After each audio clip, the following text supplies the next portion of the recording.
I've seen it said that shocking content either doesn't have a place in creepypasta, or should be used sparingly. Furthermore, some of the people I've heard say this are people that I respect in some fashion. Not to put too fine a point on it, my disagreement is that some of the best creepypastas out there are almost entirely shock value. Now, there are two major definitions of creepypasta at this point, and I'm not referring to the formulaic kind that appeal to preteens with victim complexes. I'm talking about the kind that employs subtlety, realism, genuine themes of nostalgia, that kind of stuff. I think you get the picture. The things I just mentioned can all be present, even with shocking content. It's a matter of making them ducktail nicely together. To successfully do that takes a little more than no skill at all. However, the barrier to entry for writing on the internet is non-existent. So my advice for first-time writers of creepypasta would be to avoid quote-unquote shocking content or subject matter altogether. With the saturation of creepypasta, it's becoming easy to dismiss out of hand themes and techniques presented in the majority of low-quality content. One such theme is excessive gore and brutality. This is used by the boatload in Jeff the Killer clones. It makes plenty of appearances in lost episodes and haunted cartridge creepypastas as well. But let's not forget that some absolute classics used gore in a very clever manner. A personal favorite is the old anonymous one titled The Medic. If you haven't read it, you can listen to it on this channel. But the story utilizes brilliant phrasing like, "Those who survived claim to have heard, above the screams and bark commands of their lieutenant, someone cackling with an almost girlish glee." The dates and treatments of the words set a scene that's so visual and vibrant. It's hard not to place yourself there, watching this selfless German madman working throughout the night on injured men, picking himself apart. And the ending pulls the whole story away from gore. In fact, the gore is an almost overstated red herring to draw attention away from the vague but ominous statement at the end. None of the men treated for their wounds that night in that camp saw the end of January 1945. By anyone's standards, that's creepypasta. For a more long-form creepypasta that utilizes gore successfully, one must look no further than the granddaddy of all gory creepypastas, the Russian sleep experiment. This story goes into agonizing detail, journalistically written detail in fact, of all of the crazy things these 5 prisoners did. The gore of the story is an integral component to arrive at what is a truly shocking statement uttered by a single voice. These kind of statements are, "We no longer want to be freed." The story builds to such simple statements of resignation like, "Keep cutting," and "I must remain awake." It eventually culminates in a powerful and unsettling monologue. We are you. We are the madness that lurks within you all, begging to be freed at every moment in your deepest animal mind. We are what you hide from in your beds every night. We are what you sedate into silence and paralysis when you go to that nocturnal haven where we cannot tread. And of course the researcher shoots the subject uttering such a shocking truth. He wasn't prepared for the answers he sought. The shocking content there wasn't even the gore.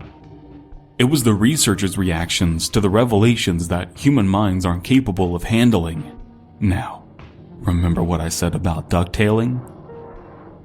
I'll impart on you one more example. I've heard it said that the shocking content in Squidward's suicide is uncalled for.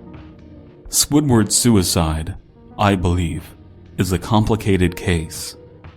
Much of the story is interesting, but it does have its downfalls. One of those downfalls isn't Gore, or the victims of the gore. The revelation that is interspliced in the episode of SpongeBob SquarePants that wasn't released were images of murdered children. It is extremely, extremely distasteful. And that is the point. It is not explained where these images came from, or how they got spliced into the episode, but what it does is leave the author at just as much of a loss to figure out what's going on as the reader. All we can do is piece together what little information the author has. And while the gore is loud and overstated, the details are restrained. There's no attempt to justify a manhunt for the murderer. There's no irrational leap to an ending with closure. The story concludes as it was designed to from the outset. We are left assuming it was someone with a sick sense of humor, and we walk away from the incident a little more traumatized and a little less certain of things. We could also assume that someone on the staff did these crimes, but is now filled with regret. After all, the people working on the show are artists, just like Squidward. And Squidward's suicide doesn't end very well for Squidward. Now again, the story has plenty of problems that are solvable but only with extensive rewrites. But the child murder is integral to the story, and here's why. The story sets up for that type of shock. It could be something similar to child murder and still function, yes. It very well could. But there's nothing about child murder that doesn't function, so why not child murder? I've heard it said that it shouldn't be child murder because it's cheap. Cheap doesn't mean anything. Sparkling water is cheaper than white rum, but you still need both to have a mojito. To use the word cheap in a pejorative manner is in most cases jealousy. Jealousy from people who are working harder and getting less done. I know something about that. Squidward's suicide has plenty that sets it apart from similar stories. The surreal sound design concept, the progenitor of the term hyperrealistic, the mood in the editing room, the suicide of a depressed artist. It's often said that Squidward's suicide is cliché. I highly disagree. It's also been said that you shouldn't broach the subject of child murder because it's not the right kind of shock. Which begs the question, should shocking things be put under specific restraints? It defeats its purpose then. As discussed, whatever the images were, they had to be shocking and tasteless. And if child murder is something that is offensive, that some will argue shouldn't be mentioned, then that's all the more reason to go down that road. Explore things that make us uncomfortable. Why would one have a fascination with creepypasta if not for the feeling of being unnerved, uncomfortable, shocked? So why is child murder so integral to Squidward's suicide? I have two good reasons. The author thought it was, and it's one of the few things in the story that serves its purpose. If such a subject doesn't appeal to you, I understand. There's nothing wrong with there being some subjects you don't like. We all have those kind of topics. I, however, am smart enough not to mention mine. But if there's a conflict inside you when you're reading Squidward's suicide, if you have some thoughts on how it could be better, then nothing is stopping you.